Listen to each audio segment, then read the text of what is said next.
함께 말씀 보겠습니다. 오늘 좀 긴데요. 좀 줄여서 보도록 하겠습니다. 우리에게 주시는 말씀 사도행전 17장 1절로 9절입니다. 사도행전 17장 1절로 9절까지 우리 함께 한 목소리로 함께 합독합니다. 시작. 그들이 암비볼리와 아볼로니아로 다녀가 데살로니가에 이르니 거기 유대인의 회당이 있는지라. 바울이 자기의 관례대로 그들에게로 들어가서 새 안식일에 성경을 가지고 강론하며 뜻을 풀어 그리스도가 해를 받고 죽은 자 가운데서 다시 살아나야 할 것을 증언하고 이르되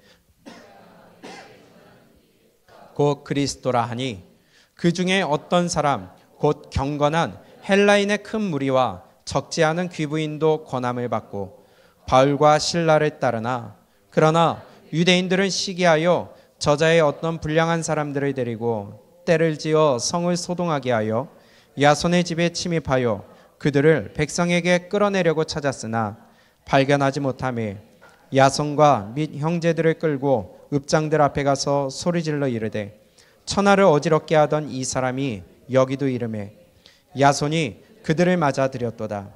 이 사람들이 다 가이사의 명을 거역하여 말하되 다른 임금 곧 예수라 하는 이가 있다 하더이다 하니 무리와 읍장들이 이 말을 듣고 소동하여 야손과 그 나머지 사람들에게 보석금을 받고 놓아주니라. 아멘. 오늘 말씀을 가지고 오늘 또 바울의 전도 여정을 함께 따라가 보도록 하겠습니다. 지난주 지난 시간까지 사도행전 16장에 우리가 바울의 여정을 보았습니다. 어디에 있었죠? 빌립보에 있었습니다. 거기에서 여러 가지 일들이 있었지만은 또한 우리에게 귀한 메시지를 주셨던 간수장을 만나게 하셨습니다. 왜 바울은 아시아를 가려고 했는데 왜 굳이 그쪽으로 하나님이 인도하셨을까? 첫 번째로 아마 루디아와 그 간수장을 만나게 하시기 위함이 아니셨을까 생각이 듭니다. 바울이 갔기 때문에 간수장과 그의 가족이 구원받을 수가 있었던 것이죠. 거기에서 모든 사역을 마무리하고 이제 또 길을 떠나 오늘 사도행전 17장을 우리가 보게 됩니다. 그 경로가 이렇게 나와 있습니다. 1절에 보니까 그들이 어디로 가요? 암비볼리와 아볼로니아로 다녀가 어디에 이르러요? 데살로니가까지 갑니다. 빌립보에서 암비볼리 그리고 아볼로니아, 데살로니가 지금 남서쪽으로 이렇게 내려가는 거예요. 우리 지도를 한번 보겠습니다. 우리가 처음에 봤던 그 지도를 보게 되면 이렇게 안디옥에서 출발하여 쭉 아시아를 지나 유럽까지 갑니다. 마게도니아까지 가죠. 잘 안 보이니까 다음 장. 자, 여기에 보게 되면은 빌립보 찾으셨어요?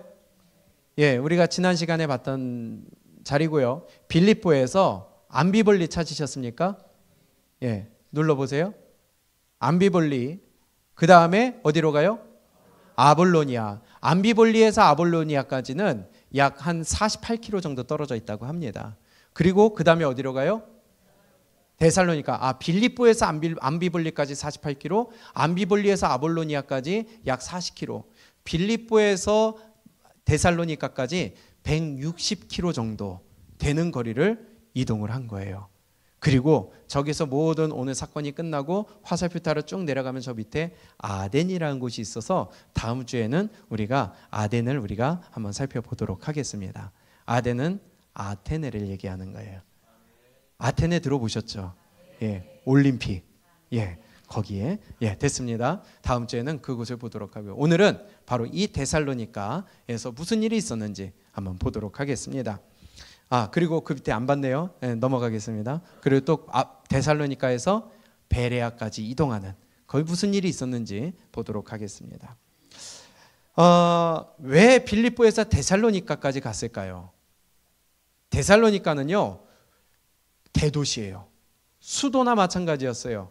여기는 약 20만 명 되는 많은 인구가 살았다고 합니다. 수많은 민족들이 여기에 모여들었다고 해요. 그래서 가장 핵심되는 도시였고요. 그러다 보니까 여기에 유대인들도 많이 있었겠죠. 그래서 거기에 유대인들이 모이면 꼭 뭐가 있어요? 회당이 있어요. 바울의 선교 전략이 뭐예요? 회당에 가서 전하는 거예요. 가장 먼저 내 동족들에게. 그래서 1절에 보니까 이렇게 기록합니다. 그들이 암비볼리와 아볼로니아로 다녀가서 데살로니가에 이르니 거기 유대인의 회당이 있는지라. 유대인의 회당이 있어서 거기로 갔습니다. 바울의 전략은요, 항상 1차 전도여행 때도 그렇지만은 대도시 중심으로 다녔어요. 사람들이 모이는 곳 중심으로 다녔어요. 항상 문화는 큰 데서부터, 영향력 있는 데서부터 뻗어나가잖아요. 그런 복음도 마찬가지예요. 그 전략으로 바울은 선교여행을 다녔습니다. 데살로니가로 갔어요. 거기에 회당에 먼저 들어갔어요. 거기에서 복음을 전하기 시작을 합니다. 자, 그런데 거기에 보면 2절에 이렇게 기록합니다. 바울이 자기의 관례대로 했대요. 자기의 무슨 말이냐? 자기의 선교 전략대로, 자기의 선교 어떤 정책에 따라 했다는 것입니다. 그게 뭐예요? 회당에서 전했다는 거예요. 가장 먼저 회당에서 전했어요. 유대인들에게 전했어요. 하나님을 믿는 자들에게 전했어요. 왜요? 첫 번째로는요, 그들은 동족이기 때문이에요. 내 사랑은 동족. 바울의 다른 서신서에 보게 되면 그는 이 유대인들에 대한 그 사랑이 있어요. 이스라엘 민족들에 대한 사랑이 있었어요. 또 하나, 그들은 누구를 믿어요? 하나님을 믿는 자들이에요. 그러니까 하나님에 대해서 전혀 모르는 자들에게 하나님이 어떠시고 성경이 어떻고 다 처음부터 할 바에야 일단 효과적인 방법부터 취한 겁니다. 하나님을 알고 있으니까 예수님에 대해서, 메시아에 대해서, 오실 분에 대해서 전하기가 더 쉬운 거예요. 전략상 그렇게 갔던 것입니다. 어쨌든 데살로니가에서도 동일하게 했어요. 자기의 관례대로 그들에게 들어가서 새 안식일에 성경을 가지고 강론했다고 기록하고 있습니다. 얼마나 걸렸다고요? 3주, 새 안식일이 3번 지나는 동안 3주 동안 뭘 가지고요? 성경을 가지고. 이것은 어떤 성경일까요? 구약이에요, 신약이에요? 이때는 신약 성경이 없었잖아요. 구약의 선지자들의 예언을 가지고 전했다는 것입니다. 뭘 전했을까요? 예수님을 전했어요. 바꿔 얘기하면 복음을 전했어요. 그럼 그 복음의 핵심이 뭐예요? 예, 그겁니다. 우리가 지금까지 바울의 사역을 보고 있었잖아요. 갔을 때마다 뭘 전했어요? 십자가와 부활을 전했다는 겁니다. 지금 데살로니가에서도 동일하게 그걸 전해요. 복음의 핵심은요, 십자가예요. 그리고 부활이에요. 우리가 지난주에 부활절이 지났습니다. 우리 그냥 지나는 절기로 지나는 부활절이 되지 않기를 원합니다. 복음의 핵심이에요. 우리 신앙의 핵심이에요. 그분이 나를 위해 십자가에 죽으시는 고난을 당하실 뿐만이 아니라, 죽으실 뿐만이 아니라 그분이 다시 살아나셨다는 거예요. 2절과 3절을 읽어봅니다. 시작.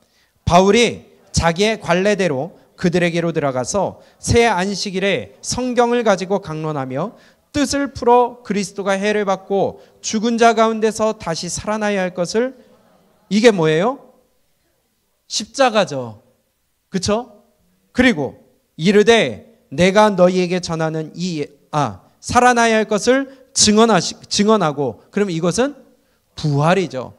십자가와 부활을 전했다는 겁니다. 그런데 그 십자가와 부활의 주인공이 누구예요?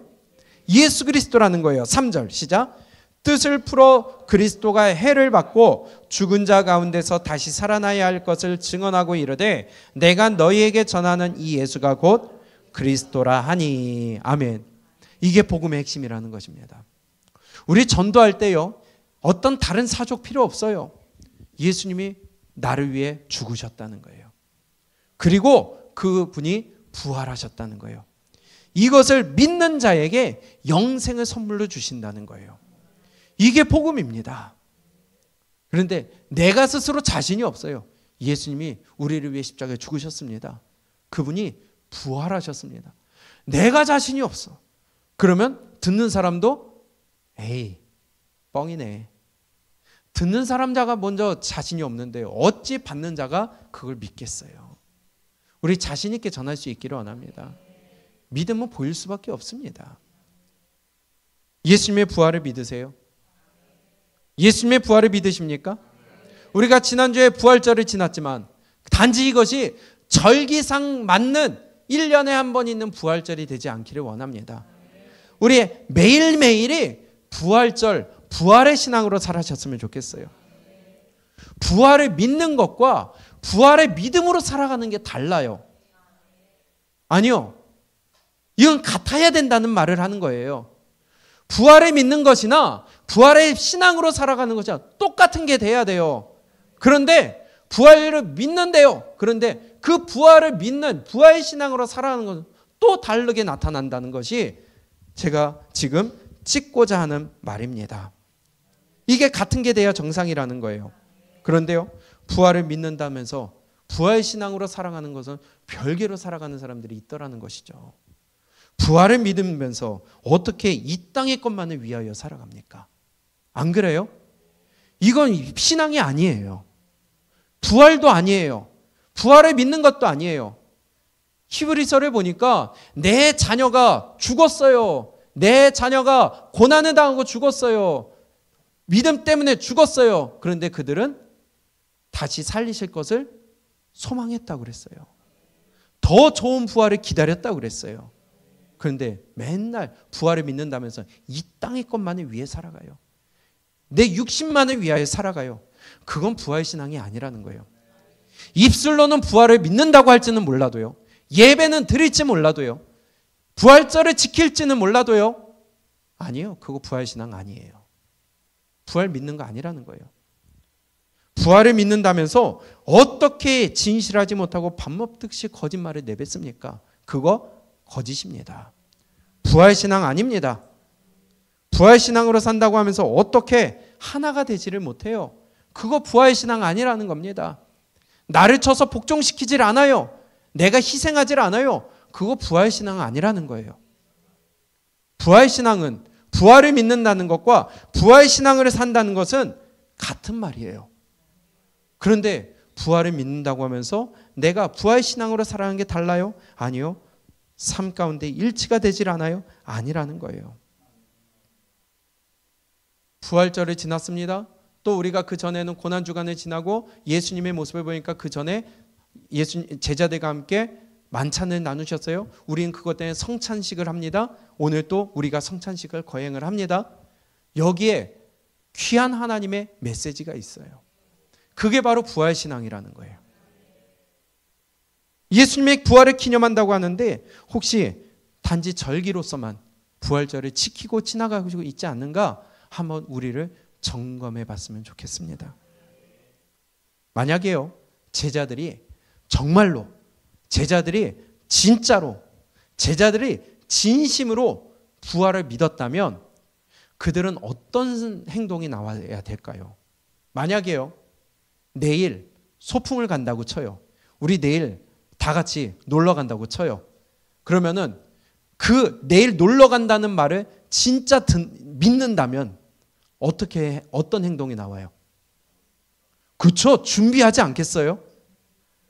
먹을 마음에 막 엔돌핀이 돌지 않아요? 즐겁고요. 오늘 일찍 자고요. 그리고 내일 즐기기 위해 나를 준비하고 아침 땡 하면은 모이지 않겠어요? 진짜 믿는다면. 내일 우리 놀러 갑니다. 알겠습니다. 가겠습니다. 하고서 안 와. 안 모여요. 전혀 기대감도 없고요. 그건 거짓이죠. 제자들이 만약에 예수님의 부활을 예수님 말씀하셨잖아요. 미리. 가르쳐 주셨잖아요. 내가 살아난다. 3일 만에 살아날 것이다. 그런데 제자들이 그것을 믿었다면 물론 마가복음과 누가복음에 그들이 믿지 않았다고 기록되어 있어요. 그리고 그들이 너무 기뻐서 영인 줄 알았다고 그랬어요. 무서워했다고 그랬어요. 귀신인 줄 알았다고 그랬어요. 그런데 만약에 그들이 진짜 믿었다면 어떤 행동이 나올까요? 그렇죠? 부활을 기다리지 않았겠어요? 그냥 기다리지 않고 무덤 앞에 가서 기다리고 있지 않았을까요? 믿으면 행동이 나온다는 거예요. 진짜 믿으면 거기에 따른 기대와 소망과 내 삶이 나온다는 거예요. 그게 믿음이에요. 근데 부활을 믿는다고 하면서 전혀 거기에 대한 소망이 없어요. 기대감이 없어요. 늘 내 육신만을 위해 살아가요. 어떻게 하면 먹지? 어떻게 하면 쌓아놓지? 그거 부활신앙 맞아요? 조금 어려움이 있으면은 늘 불어 터져 있어요. 그거 부활신앙 맞아요? 소망이 있다면서요. 히브리서 보니까 내 자녀가 그것 때문에 죽었어도 더 좋은 부활을 얻기 위하여 소망을 갖고 살아간다면서요. 근데 내가 조금 어려움이 있다고, 고난이 있다고, 그것 때문에 내가 늘 웃는다는 게 아니에요. 눈물 흘릴 수는 있지만 소망 갖고 살아가야 되지 않아요? 행동이 삶으로 나타나지 않겠어요? 그런데 입으로는 부활을 믿는다고 하는데 제자들이 무덤가에 가서 잊지 않았던 것처럼 부활을 믿는다고 하면서 부활신앙으로 살아간다고 하면서 삶은 전혀 아니에요. 그건 거짓이라는 거죠. 제가 좀 이해가 가게 설명했습니까? 간절한 마음으로 기다리지 않았겠어요? 부활을 믿었다면? 적어도 그 무덤 앞에서 기다려 보기라도 하지 않았겠어요? 예수님의 부활을 믿어서 부활신앙으로 살아간다면 그에 따른 믿음의 삶이 나타나는 게 당연한 거예요. 어쩔 수 없이 어거지로 끌려다니는 그런 신앙생활은 부활신앙이 아니에요. 부활신앙은요, 자발적으로 합니다. 간절함으로 합니다. 사모하며 내가 주의 말씀대로 살아가기를 힘을 씁니다. 그게 부활신앙이에요. 오늘 또 성찬식을 거행을 합니다. 오늘 성찬식을 거행을 하는데 성찬식은 나를 위해 몸을 찢기신 예수님을 기념하는 거예요. 나를 위해 피를 흘리신 그 예수님의 피를 기념하는 거예요. 무엇이에요? 날 위해 그렇게까지 찢기시고 피 흘리시기까지 사랑하신 그 하나 예수님의 사랑을 기억해야 된다는 거예요. 그게 바로 복음을 믿는 거예요. 그런데 나 하나를 위해 그 정도 희생했다는 그것을 정말 믿는다면은 이 떡과 잔을 받으면서 그냥 목 한번 축이고 배 잠깐 채우는 것이 성찬식이 되면 될까요? 왜 성찬식을 거행하기 전에 일주일 전에 미리 광고를 합니까? 준비하시라는 거예요. 묵상하시라는 거예요. 고린도전서 11장에 뭐라고 합니까? 이 떡과 잔을 함부로 받았다가 죽는 사람들이 있었다고 그랬어요. 엄숙한 자리입니다. 엄숙한 시간입니다. 그런데요, 부활신앙으로 살아가면서 복음을 믿는다면서 나의 삶은요, 우리를 한번 점검해 봐야 되지 않을까요? 바울이 그걸 전했다는 거예요. 예수가 죽으시고 살아나셨다. 그분이 우리가 기다리는 메시아다. 예수가 곧 그리스도라 전했다고 3절에 말씀하고 있어요. 바울이 그거 전한 거예요. 무엇을 가지고요? 성경을 가지고. 그래서 말씀이 중요한 겁니다. 말씀 공부가 그래서 중요한 거예요. 구약의 예언이 그대로 이루어졌다는 것을 성경을 가지고 하나하나 증거를 해줬어요. 보여줬어요. 그랬더니 어떻게 나타납니까? 어떻게 반응이 나타납니까? 4절 시작. 그 중에 어떤 사람 곧 경건한 헬라인의 큰 무리와 적지 않은 귀부인도 권함을 받고 바울과 실라를 따랐다고 합니다. 복음의 열매가 맺히기 시작해요. 누가 믿었어요? 헬라인의 큰 무리들, 그리고 적지 않은 귀부인들, 그들이 따랐다고 합니다. 여기에 경건했다는 것은 바로 우리가 지금까지 여러 번 봤죠. 기억하세요? 이방인으로서 유대교에 관심이 있어서 회당에 가는 사람들, 그들이에요. 그들이 복음을 듣고 예수님 앞으로 회심하여 돌아왔다는 거예요. 아마 이 데살로니가에서 바울이 지금 2차 전도여행 때 복음을 전하여 지금 17장에 데살로니가 왔을 때에 이때 믿은 사람들 중에 이런 사람들이 있었던 것 같아요. 성경을 좀 볼까요? 골로새서 4장 10절, 4장 말고요. 바울과 함께 갇혔던 아리스다고 기억하세요? 이름 익숙하시죠? 그도 데살로니가 사람이라고 그러거든요. 사도행전 20장입니다. 4절. 사도행전 20장 4절입니다. 시작. 아시아까지 함께 가는 자는 베레아 사람 부르의 아들 소바더와 데살로니가 사람 아리스다고와 세군도와 여기에 보니까 아리스다고와 세군도, 이 두 사람이 어디 사람이에요? 데살로니가 사람이에요. 이 아리스다고가 바울과 함께 옥에 갇혔었잖아요. 기억하시죠? 또 사도행전 19장을 볼까요?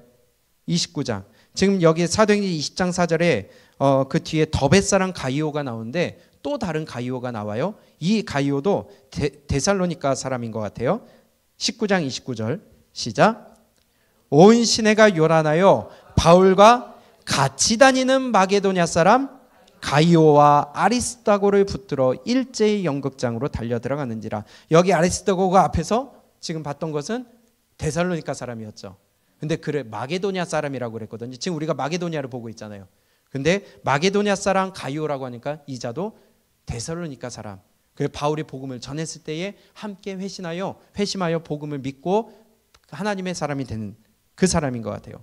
또한 좀 안타까운 일이지만은 디모데후서에 보니까는 누구는 세상을 사랑하여 누구예요? 대마는 세상을 사랑하여 어디로 갔대요? 나를 버리고 데살로니가로 갔고, 아마 대마도 데살로니가 사람으로 생각이 됩니다. 그러니까 고향으로 간 거예요. 대마도 이때 회심했던 것 같아요. 그런데 바울을 따라 그 열정을 가지고 뜨거움을 가지고 함께 선교 여행에 동참을 했었지만 고난을 당하고 갇히다 보니까 이제는 세상에 눈이 돌아가요. 여러분 눈 돌리지 마세요. 대마되지 마세요. 끝까지 여러분들의 자리를 지키시기 바랍니다. 믿음의 길을 걸어가시기 바랍니다. 대마처럼 복음을 듣고 회심했지만 열심히 사역도 하고 봉사도 하고 예배도 드리고 열심히 했을지라도 세상으로 돌아간 자가 있을 수 있다는 거예요. 믿음 잃어버릴 수가 있어요. 이러한 사람들이 아마 이때 복음을 듣고 회심한 사람들로 보입니다. 어쨌든 많은 사람들이 바울이 전하는 복음을 듣고 회심했어요. 그리고 예수님을 믿기 시작했어요. 기독교인이 됐어요. 크리스찬이 됐어요. 그런데요, 문제가 생기기 시작해요. 데살로니가 여기에서도 복음 때문에 또다시 문제가 생겨요. 한번 보겠습니다. 사도행전 17장 5절부터 9절까지 어떤 일이 있었는지 한번 볼게요. 시작. 그러나 유대인들은 시기하여 저자의 어떤 불량한 사람들을 데리고 때를 지어 성을 소동하게 하여 야손의 집에 침입하여 그들을 백성에게 끌어내려고 찾았으나 발견하지 못하매 야손과 및 형제들을 끌고 읍장들 앞에 가서 소리질러 이르되 천하를 어지럽게 하던 이 사람들이 여기도 이름에 야손이 그들을 맞아들였도다. 이 사람들이 다 가이사의 명을 거역하여 말하되 다른 임금 곧 예수라는 이가 있다 하더이다 하니 무리와 읍장들이 이 말을 듣고 소동하여 야손과 그 나머지 사람들에게 보석금을 받고 놓아주니라. 아멘. 우리가 지난 1차 전도여행 때 있었던 일이 또 동일하게 일어나죠. 비시디 안디옥에서 유대인들이 이고니온에서 또 루스드라까지 더베까지 그들이 쫓아왔던 것처럼 또 그런 일이 생겨요. 데살로니가에서 복음을 전할 때에 예수 믿는 자 중에 야손이라는 자도 있었던 것 같아요. 이 야손도 회심하여 크리스찬이 됐어요. 그런데 이 야손의 집에 아마 바울의 일행이 머물렀던 것 같습니다. 그런데 꼴보기가 싫은 거예요. 그랬더니 유대인들이 바울을 잡아내려고 야손의 집에 쳐들어갔어요. 그리고 끌어냈는데 바울이 없으니까 야손과 그의 형제들을 끌어내서 재판에 넘겨버렸습니다. 고소해버렸어요. 이런 일이 발생했다는 겁니다.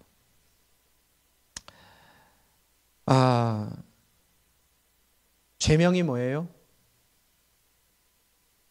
죄명이 뭘까요? 6절 7절을 보니까 6절의 끝에 보니까 이르되 읍장들 앞에 가서 소리질러 이르되 천하를 어지럽게 하던 이 사람들이 여기도 이름에 또 다른 임금 곧 예수라 하는 이가 있다 하더이다.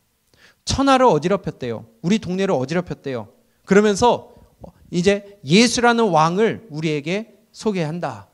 지금 이때는 로마의 지배하에 있어요. 황제가 있는데 황제 외에 다른 왕을 왕이라 칭하게 되면은 이건 반역죄예요. 뒤집어 씌우기 시작을 합니다. 그런데 그 앞에 천하를 어지럽게 했다고 합니다. 한번 그들의 논리를 보세요. 천하를 어떻게 한다고요? 어지럽게 한대요. 복음으로 천하를 어지럽게 한대요. 그런데 실상은 누가 어지럽게 하고 있어요? 보세요. 5절입니다. 시작. 그러나 유대인들이 시기하여 저자의 어떤 불량한 사람들을 데리고 때를 지어 성을 소동하게 하여 야손의 집에 침입하여 그들을 백성에게 끌어내려고 찾았으나. 그러면 첫 번째로 유대인들이 한 짓을 보세요. 불량한 사람들을 데리고 왔어요. 좀 질이 안 좋은 사람들을 데리고 왔다는 거예요. 요즘 문대 아세요? 문대? 문신돼지들. 그걸 문대라고 그래요. 그런 사람들이 이렇게 반바지, 형광 반바지에다가 반팔 입고 이러고 돌아다닌다고 한번 쳐보세요. 근데 그것도 때를 지어 다녀. 어떨 것 같으세요? 그런 사람들을 데리고 다녀요. 누가요? 유대인들이.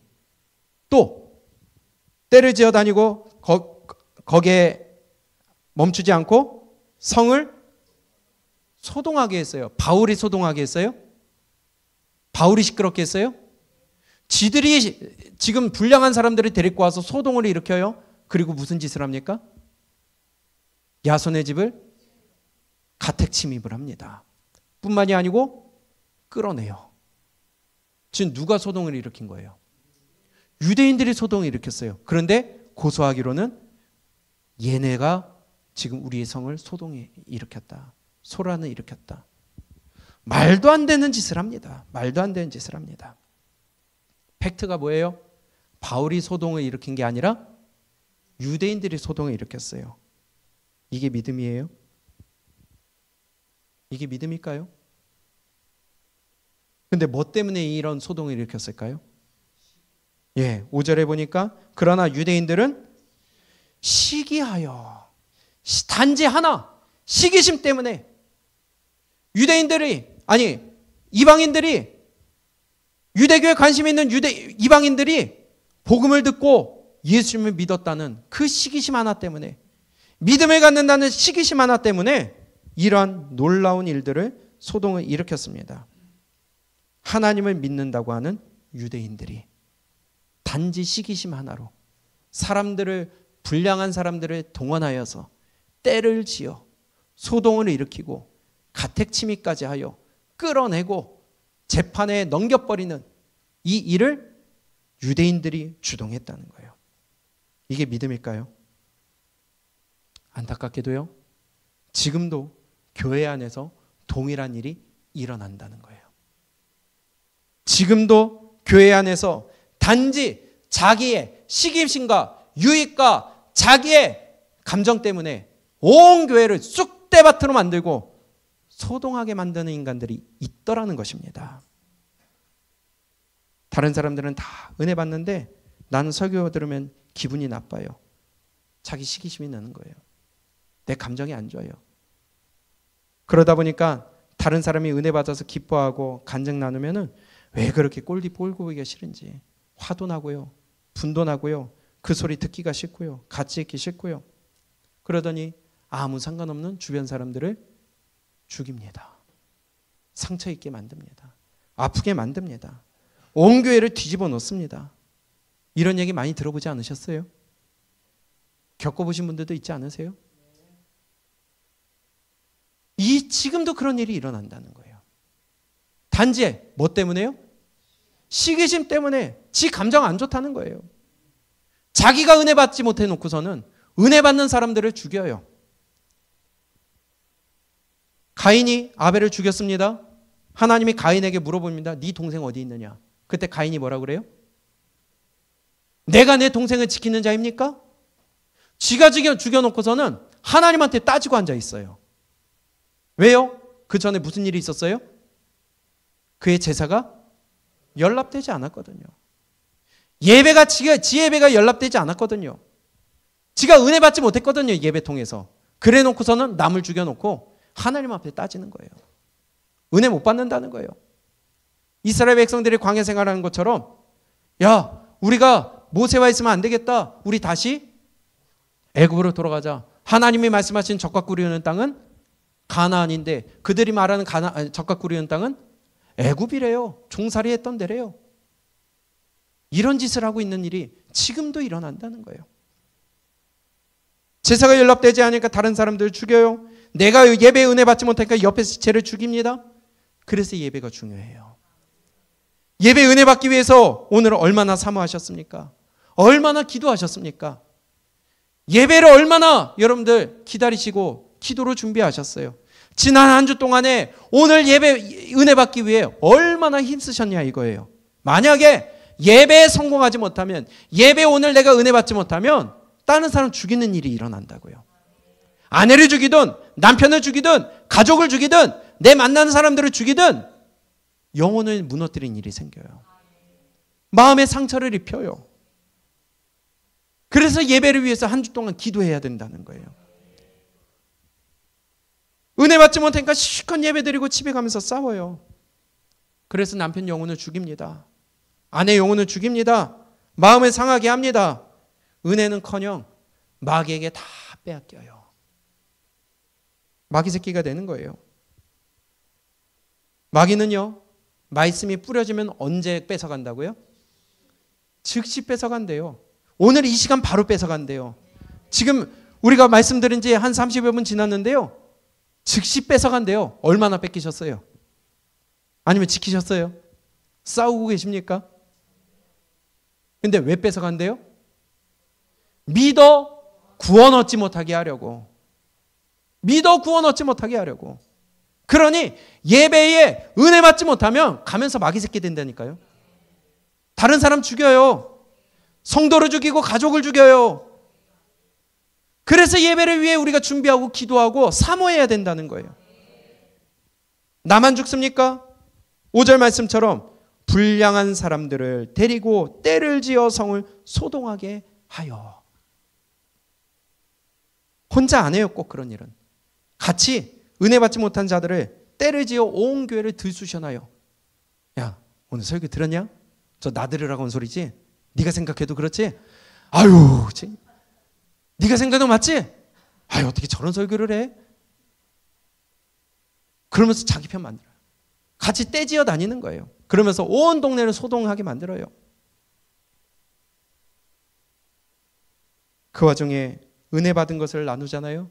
은혜 받은 사람 보잖아요. 시기심이 나는 거예요. 그러니까 기분이 안 좋은 거예요.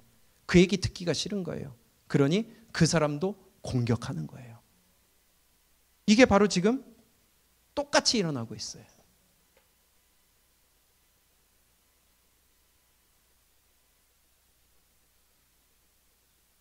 우리는 그러지 맙시다. 그래서 셀 모임에서 은혜 받은 거 나누세요. 부정적인 거 나누지 마세요. 내가 넘어졌습니다. 그러나 다시 일어났습니다. 얼마나 좋아요. 아니면 내가 이런 은혜를 받아서 내가 이렇게 승리했습니다. 얼마나 좋아요. 부정적인 얘기해서 뭐가 얻는 게 있다고. 우리는 민수기 13장 14장 사건을 잘 알고 있습니다. 부정적인 얘기 때문에 정탐하고 왔다가 하루도 안 지나서 하룻밤도 지나지 않아서 온 백성들이 다 원망불평해서 며칠이면 갈 수 있는 길을 40년 광야 생활을 하며 그들은 거기에서 죽었습니다. 말이 좋아서 죽었지 멸망당했어요. 가나안 못 들어갔어요. 불량한 자들을 데리고 떼를 지어 같이 온 동네를 들쑤시듯이. 왜 교회 안에서 자기가 은혜 받지 못해놓고는 왜 그렇게 깽판을 노느냐. 우리를 돌아봤으면 좋겠습니다. 자기가 예배에 엉망인 것을 가지고 왜 다른 사람까지 죽이는지. 은혜 받으면 어떻게 됩니까? 우리 에스겔 47장 말씀 잘 알고 계시잖아요. 환상 가운데 성소에서부터 물이 흘러내립니다. 그 물이 닿는 곳마다 이제는 발목에 차고 무릎에 차고 헤엄칠 만한 큰 강물이 되어 건너가지 못할 강이 되었어요. 그런데 그 강물이 닿는 곳마다 열매가 맺히기 시작합니다. 나무가 세워지기 시작합니다. 거기에 고기가 많아져요. 식물이 많아져요. 그래요. 어부가 들어섰다고 그랬어요. 성경에서 뭐라고 기록합니까? 47장에 거기에 살렸다. 회복했다. 번성했다. 되살아났다. 생물이 살고 고기가 힘이 많아져서 어부가 섰다. 강 좌우가에는 나무가 자라서 열매가 끊이지 아니한다. 근데 그 물이 어디에서 나온다고요? 성소에서부터. 성소에서부터. 이 시간에 은혜 받지 못하면 반대로 죽이는 역사가 일어납니다. 그러니 47장에서 동일하게 또 이 물이 흘러가되 거기에는 개펄과 진펄이 되어 소금 땅이 됐대요. 소금 땅에 열매가 자라요? 뿌리 내려요? 식물이 살아요? 똑같은 시간에 말씀을 들으며 예배를 드리지만 누구는 은혜를 충만하게 받아 살아나는데, 남도 살리는데, 어떤 사람은 개펄과 진펄이 되고 소금 땅이 되어서 살리기는커녕 남을 죽이는 짓을 해요. 똑같은 시간에 똑같은 말씀을 듣고 똑같이 예배 드리는데, 이게 지금 데살로니가 안에 일어났다는 얘기예요. 근데 그들은 유대인이래요. 하나님을 믿는 유대인들이에요.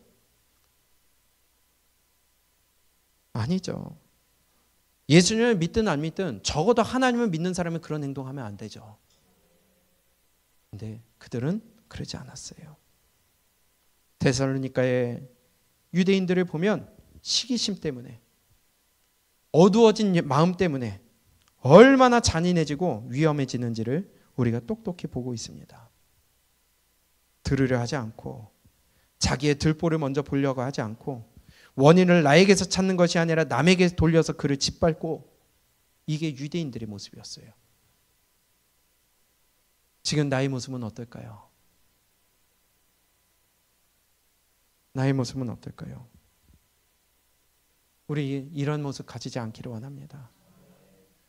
지 속이 매배 꼬여가지고 자기가 풀면 될 거 가지고 남한테 자꾸 돌린다면, 그래놓고서 교회를 온통 뒤집어 쑤신다면 우리 지체 죽이는 일 하지 맙시다. 하나님 앞에서 내가 무릎 꿇읍시다. 그 야손, 잡혀갔던 야손 9절에 보니까 결국은 보석금을 내고 풀려났습니다. 바울과 그 일행들을 위해서 대신 분풀이 대상이 됐어요. 거기에 보석금 돈까지 지불을 했어요. 얼마나 억울할까요? 들어서 못해 먹겠네 하지 않았을까요? 저 바울 숨겨줬다가, 저 바울 우리 집에 들여줬다가 못하겠네 그랬을까요? 근데요, 야손을 보니까 참 성숙한 믿음이었더라고요. 고난이 있어도, 아픔이 있어도 그는 끝까지 이 믿음의 길을 놓치지 않았더라고요. 복음을 위해 받는 고난, 낙심하고 뒤돌아서지 않았어요. 로마서 볼까요? 로마서 16장 21절입니다. 바울이 나중에 로마 교회에 편지를 보낼 때에 마지막 안부 인사를 하며 야손의 이름이 들어가요. 로마서 16장 21절입니다. 시작. 나의 동역자 디모데와 나의 친척 누기오와 야손과 소시바더가 너희에게 문안하느니라. 아멘. 그럼 지금 바울이 편지 쓰는 그때에 지금 야손이 여기까지 같이 있었죠. 함께 힘을 했었죠. 고난이 있었지만 바울과 그의 일행들을 살려주고 자기가 고난을 받고 재판을 받고 보석금까지 내며 손해를 봤지만 더러워서 못해 먹겠다고, 신앙생활하면 어려움이 있지만 그것 때문에 내가 못해 먹겠다고 뒤로 물러나고 침체되고 내가 고개 숙이고 얼굴 불어 터진 것이 아니라 그는 끝까지 그 믿음의 길을 걸어갔다는 것이에요. 우리가 이렇게 갈 수 있기를 원합니다. 신앙생활하면서 굴곡이 있어요. 올라갈 때도 있고 내려갈 때도 있어요. 때로는 마음 상할 때도 있어요. 그것 때문에 하나님과 거리가 멀어지지 않기를 바랍니다. 끝까지 함께 하시기 바랍니다. 그게 성경에서 우리에게 주시는 부활신앙이요 올바른 믿음의 자세라는 거예요. 그 바울의 일행들을 몰래 밤에 다시 내보냅니다. 그리고 베레아로 갑니다. 10절에 보니까 밤에 형제들이 곧 바울과 실라를 베레아로 보내니 그들이 이르러 유대인의 회당에 들어가니라. 야, 바울의 일행도요 진짜 지긋지긋합니다. 그 꼴을 당해놓고선 또 어디 가요? 베레아에서 회당에 들어가요. 유대인들 회당에 들어가요. 또 그 꼴을 당해놓고서도 꿋꿋한 믿음, 끊어지지 않는 믿음, 꺾이지 않는 믿음, 우리가 이 믿음 가졌으면 좋겠습니다. 데살로니가에서 또 아시아에서 그가 회당에서 여러 고난을 당했지만은 그래도 또 회당에 갑니다. 그런데요, 그런 꿋꿋한 믿음이 있으니까 하나님이 이번에는 위로를 주시는 것 같아요. 여러분들 끝까지 승리하세요. 하나님의 위로가 있을 것입니다. 보세요. 베레아에서 하나님이 어떻게 위로를 주시느냐? 다시 그 유대인의 회당, 베레아에 있는 유대인의 회당에 들어가는데 10절과 11절입니다. 시작. 밤에 형제들이 바울과 실라를 베레아로 보내니 그들이 이르러 유대인의 회당에 들어가니라. 베레아에 있는 사람들은 데살로니가에 있는 사람들보다 더 너그러워서 간절한 마음으로 말씀을 받고 이것이 그러한가 하여 날마다 성경을 상고했다. 여기서 11절에 베레아에 있는 사람들은 이라고 하는데 누구를 얘기하는 걸까요? 물론 첫 번째로는 베레아에 있는 주민들을 얘기하겠고요. 두 번째로는 유대인들이에요. 베레아에 있는 유대인들. 이해가 되세요? 왜냐? 그 뒤에 보니까 지금 이방인들과 구분해서 얘기하는 게 있거든요. 다시 11절에 보니까 베레아에 있는 사람들은 데살로니가에 있는 사람들보다 더 너그럽다. 여기에 우리말에 지금 너그럽다고 되어 있는데 우리 옛날 성경에는 신사적이어서, 우리말 성경에는 교양 있는 사람들이어서, 쉬운 성경이나 세번역에는 고상한 성품을 가진 사람들이어서. 그럼 무슨 말이에요? 그들의 마음이 굉장히, 우리 그렇잖아요. 우리 상위 1%에 있는 사람들은 괜히 그 자리에 있는 게 아니잖아요. 그들의 마음이 여유가 있고요, 베풀 줄 알고요, 그렇다고 하잖아요. 물론 안 그런 사람도 있을지 모르겠지만 괜히 기품 있는 사람들 기품이 나오는 게 아니더라고요. 베레아에 있는 사람들이 그랬다는 거예요. 마음가짐이 있었다는 거예요.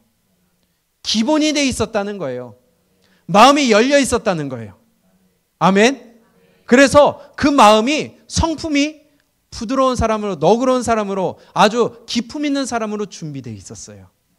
특히나 거기에 있는 유대인들이, 베레아에 있는 데살로니가에 있는 유대인들보다 베레아에 있는 유대인들은요 마음이 많이 열려 있었어요.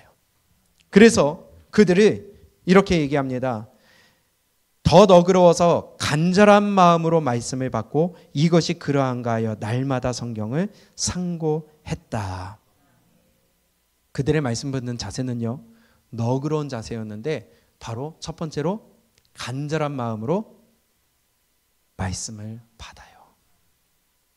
말씀을 받을 때 한 귀로 듣고 흘리지 않습니다. 졸고 앉아 있지 않습니다. 삐딱하게 앉지 않습니다. 간절한 마음으로 사모하며 말씀을 받았다고 그래요. 벌써 자세가 돼 있는 거 아니겠어요? 이런 사람이 은혜 받지 누가 은혜 받았겠어요?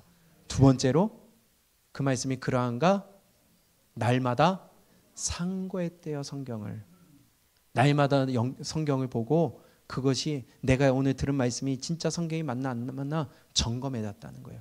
그리고 내 삶을, 내 믿음을 점검했다는 거예요. 이게 너그러운 마음이에요. 너그러우세요? 용서하고 품고 이게 너그러운 수도 있겠지만 지금 베레아 사람들의 너그러운 마음은 바로 나를 돌아봐요. 간절한 마음으로 나를 낮추고 말씀을 받아요. 나의 마음은 어떤 마음입니까? 오늘도 예배드리며 간절한 마음으로 앉아 계세요? 아니면 어쩔 수 없이 앉아 계세요? 예배를 위해 일찍 어제 잠자리에 드셨습니까? 오늘 졸지 않기 위해. 아니면 야구 보고 TV 보고 영화 보고 유튜브 보다가 밤 늦게서야 게임하고 밤 늦게서야 잠자리에 들어서 눈꺼풀을 끔뻑끔뻑하고 계십니까? 예배를 준비하는 자세가 벌써 다르지 않겠어요? 은혜를 사모할 만한 자세가 다르지 않겠어요? 근데 일찍 자도 졸리긴 졸리더라고요. 그러나 마음의 자세가 다르다는 거예요. 이 예배를 위해 한 주간 기도와 순종으로 준비를 합니까? 아니면 육신의 소욕대로 살다 보니까 주일이라서 옵니까? 마음이 다른 거죠. 오늘 들은 말씀으로 한 주간 나를 쳐서 복종합니까? 아니면 그거 가지고 피 흘리기까지 싸웁니까? 지난주 우리가 부활절 말씀을 들었지만 나를 날마다 죽이는 삶을 사셨습니까? 이런 말씀 하나하나가 바로 말씀을 상고하는 거예요. 나를 점검하는 거예요. 오늘도 예배가 끝나면 다시 사라지는 대로 사시겠습니까? 어떤 사람의 믿음이 성장할 수 있을까요? 데살로니가의 사람들, 베레아의 사람들, 어떤 자세가 믿음이 성장할 수 있는 사람일까요? 어떤 자세가 하나님께서 은혜를 주실 만한 자세가 될까요? 어떤 사람의 기도에 하나님이 귀를 기울이실까요? 내가 주님 앞에 나와 기도는 하고 예배는 하고 내가 하나님 앞에 약속을 지킨다고는 하지만 그 기도 하나님 받으실 만한 기도 맞아요? 그 삶은 하나님 받으실 만한 삶 맞아요? 응답 받으실 만한 자세가 됩니까? 혹시 시간만 내 횟수만 채우며 주님 앞에 나왔기 때문에 나는 숙제했다 하여 그냥 그것으로 위로받고 가지는 않습니까? 어떤 사람을 하나님이 기뻐하실까요? 그런데요, 그 결과 12절을 보니까요, 하나님은 변함없어요. 역시 맞아요. 12절 시작. 그 중에 믿는 사람이 많고 또 헬라의 귀부인과 남자가 적지 아니하나. 아멘. 믿는 사람이, 여기 어느 사람 중에 믿는 사람이 많다고 할까요? 유대인이에요. 베레아에 있는 유대인. 왜? 그 뒤에 보니까 믿는 사람이 많은데 또 헬라의 귀부인과 남자가 적지 않았다. 지금 이방인을 나눠서 얘기하고 있거든요. 그러니까 베레아에 있는 유대인들은요, 마음밭이 달라요.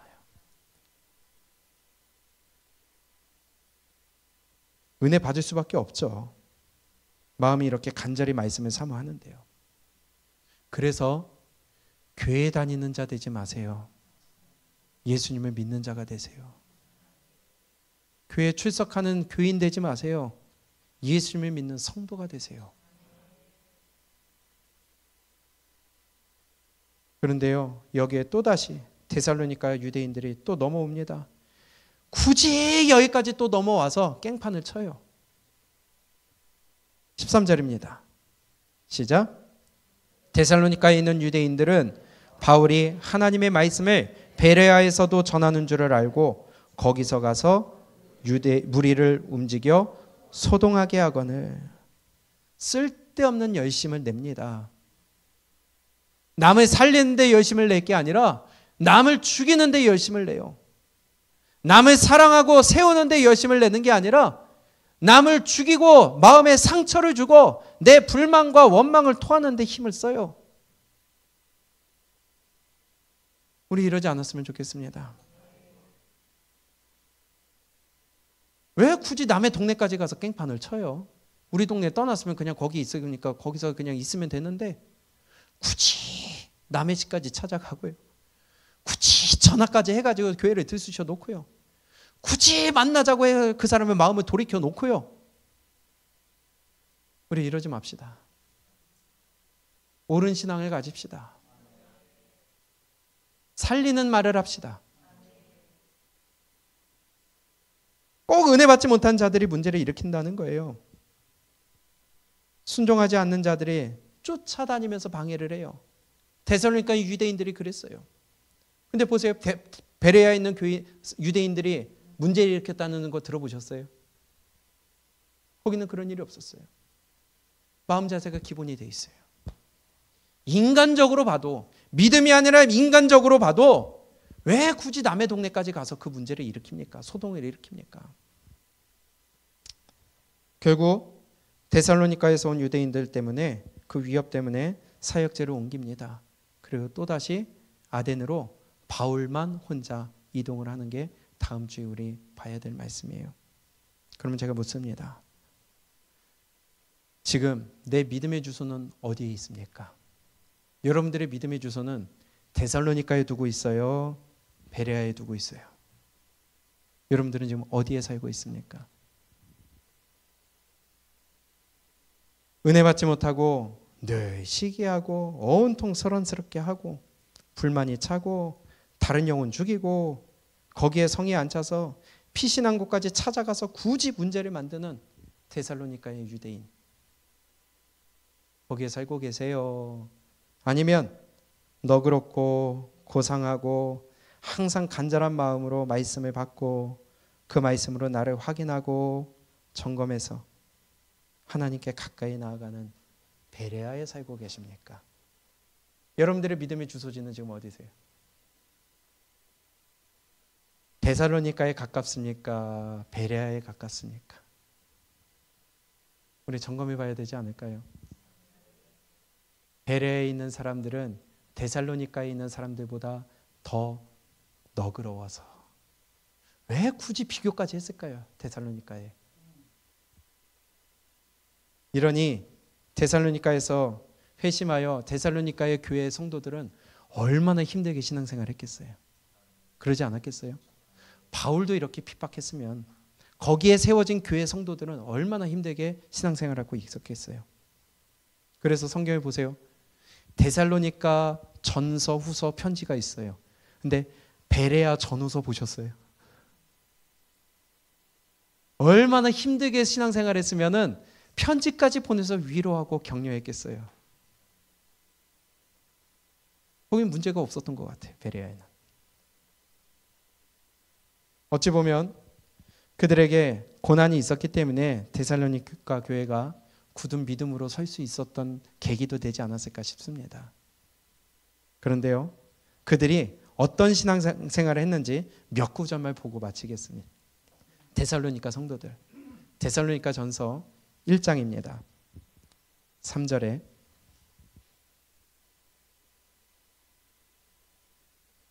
시작. 너희의 믿음의 역사와 사랑의 수고와 우리 주 예수 그리스도에 대한 소망의 인내를 우리 하나님 아버지 앞에서 끊임없이 기억함이니. 아멘. 그들의 삶은요, 믿음의 역사, 사랑의 수고, 우리 주 예수 그리스도에 대한 소망의 인내, 끊어지지 않았어요. 핍박이 있었지만 그들은 고난 가운데서도 소망을 놓치지 않고 기쁨 가운데 살아갔어요.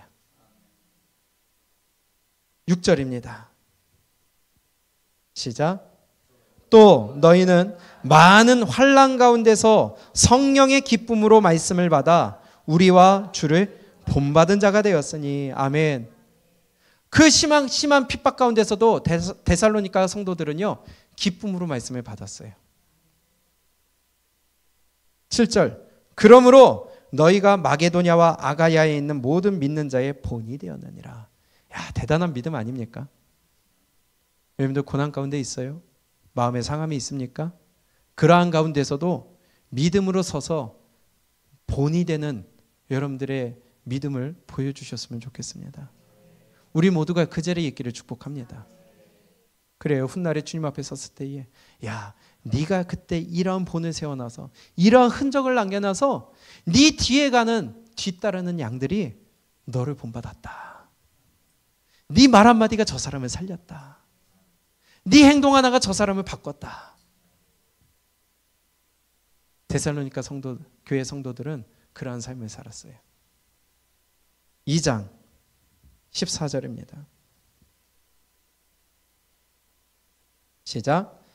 형제들아, 너희가 그리스도 예수 안에서 유대에 있는 하나님의 교회들을 본받은 자 되었으니 그들이 유대인들에게 고난을 받은과 같이 너희도 너희 동족에게서 동일한 고난을 받았느니라. 뭘 받았다고요? 고난 받았어요. 데살로니가 상황이 이해가 되시죠? 2장을 볼까요? 15절. 제가 읽습니다. 유대인들은 주 예수와 선지자들을 죽이고 우리를 쫓아내고 하나님을 기쁘시게 하지 아니하고 모든 사람에게 대적이 되어 우리가 이방인에게 말하여 구원받게 함을 그들이 금하여 자기 죄를 항상 채움에 노하심이 끝까지 그들에게 임하였느니라. 복음을 전하는데 방해하고요, 대적자가 되잖아요. 자기 진노를 쌓아가는 겁니다. 우리 교회 안에서 이런 일이 없기를 바랍니다.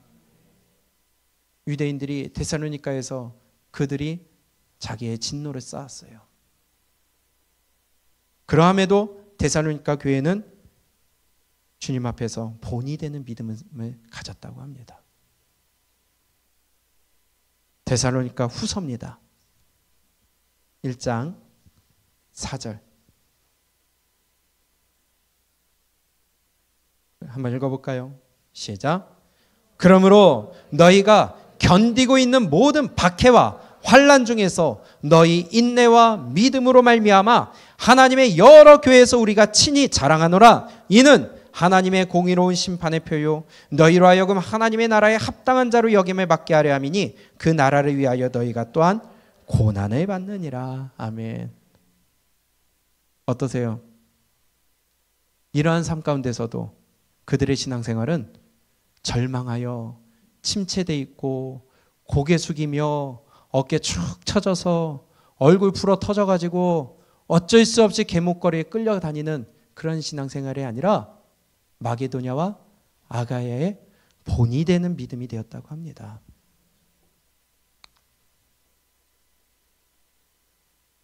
지금 이러한 배경을 알고 데살로니가 전후서를 읽으면 새롭게 다가올 수 있지 않을까요?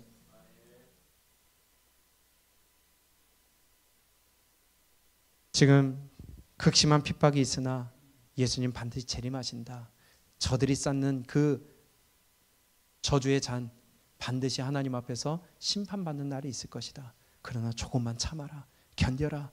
하나님이 인정해 주실 것이다. 너희의 공의로운 이것이 바로 공의로운 심판의 표고 하나님 나라에 합당한 자로 여기심을 받게 하는 것이다. 하며 위로하며 격려하는 편지예요. 나중에 사도행전 뒤에 가게 되면은 바울이 이렇게 얘기합니다.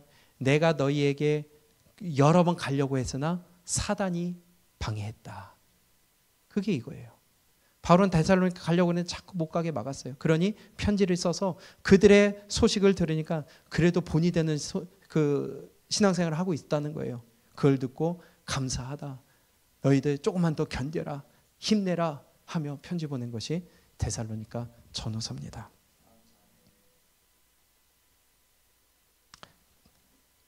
우리 끝까지 걸어갈 수 있기를 원합니다. 그런 그들의 믿음의 생활을 보세요. 어떻게 말씀을 받았나 보세요. 데살로니가에 있는 유대인들은 그랬지만 데살로니가에 있는 하나님의 백성들, 예수님을 믿는 자들은요, 그들은 말씀을 그냥 받지 않았어요. 데살로니가 전서 2장 13절입니다.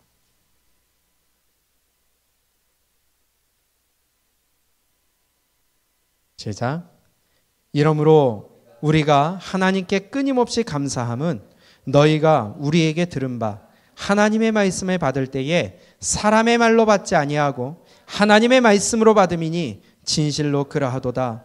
이 말씀이 또한 너희 믿는 자 가운데에서 역사하느니라. 아멘. 이 말씀이 왜 나온지 아시겠어요? 이제 그 극심한 데살로니가 유대인들의 핍박과 환난 가운데서도 그들은요, 하나님의 말씀을 받을 때에 사람의 말로 받지 아니하고 하나님의 말씀으로 받았다고 합니다. 그랬더니 그 말씀이 살아서 역사를 해요. 우리 예강교회가 이럴 수 있기를 원합니다. 이번 한 주 동안 데살로니가 전후서 숙제로 읽어보세요. 이 배경을 가지고 한번 읽어보셨으면 좋겠습니다. 그러면 데살로니가 전후서가 또 다르게 나에게 다가올 수 있을 거예요. 내 믿음의 자세는 데살로니가에 가깝습니까? 베레아에 가깝습니까? 여러분들의 믿음의 주소는 어디에 있습니까? 여러분들의 주소지가 어디예요? 말씀을 준비하면서 저를 돌아보게 됐어요. 내가 과연 데살로니가의 교회의 교인들처럼 그렇게 살아갈 수 있을까? 그걸 보니까 베레아처럼 평안하게 사는 것이 복이 되는 것만은 아닌 것 같아요. 고난이 내게 유익이라 했던 것처럼 바울의 마음 가운데 데살로니가 교회 교인들은 아픈 손가락이 됐었던 것 같습니다. 가보고 싶으나 가보지도 못하고 얼굴을 만나고 싶으나 만나지도 못하고, 그렇지만 편지를 통하여서 그들을 격려하고 위로하면서 조금만 견뎌라, 예수님 오신다. 우리 어디에 거하든지 하나님 앞에서 우리 우선순위 잘 세우고 싸워서 승리하시기를 바랍니다. 누구나 고난이 있어요. 어려움이 있어요. 그런데 데살로니가 교회 성도들만큼 이 믿음 때문에 내가 목숨의 위협은 받고 있지 않잖아요. 그들은 그럼에도 본이 되는 신앙을 가졌잖아요. 우리 다시 한번 일어났으면 좋겠습니다. 나는 지금 베레아의 유대인과 같은가, 아니면 데살로니가의 유대인들과 같은가? 내 마음밭은 지금 좋은 밭에 가까운가, 길가에 가까운가? 오늘 떨어진 말씀의 씨앗이 내 마음 가운데 뿌리를 내리는가, 아니면 채가 쪼아가는가? 한번 내 믿음의 현주소를 점검해 봤으면 좋겠습니다. 시기심 가지고 온통 소동케 하고 주변 사람들 힘들게 하고 있지 않는가? 아니면 너그럽고 간절한 마음으로 말씀을 사모하고 그 말씀으로 나를 점검하는가? 이번 한 주간 동안 이 말씀 붙들고 우리 한번 싸워봤으면 좋겠습니다. 데살로니가, 베레아, 나의 믿음의 주소는 지금 어디에 있습니까? 한번 점검하면서 오늘 이 찬양 함께 가사를 생각하며 불렀으면 좋겠습니다. 하나님보다 내가 앞서지 않았으면 좋겠어요. 주님의 자리에 내가 앞서지 않았으면 좋겠어요. 그 자리에 내가 앉지 않았으면 좋겠습니다. 그런데 자꾸만 이게 올라오거든요. 앞서거든요. 그래서 내 마음속이 자꾸 전쟁터가 되는 것입니다. 그런데 그 전쟁터 가운데서 여러분들 승리하시기를 축복합니다. 그리고 주님만 앞세우시기를 주님의 이름으로 축복합니다.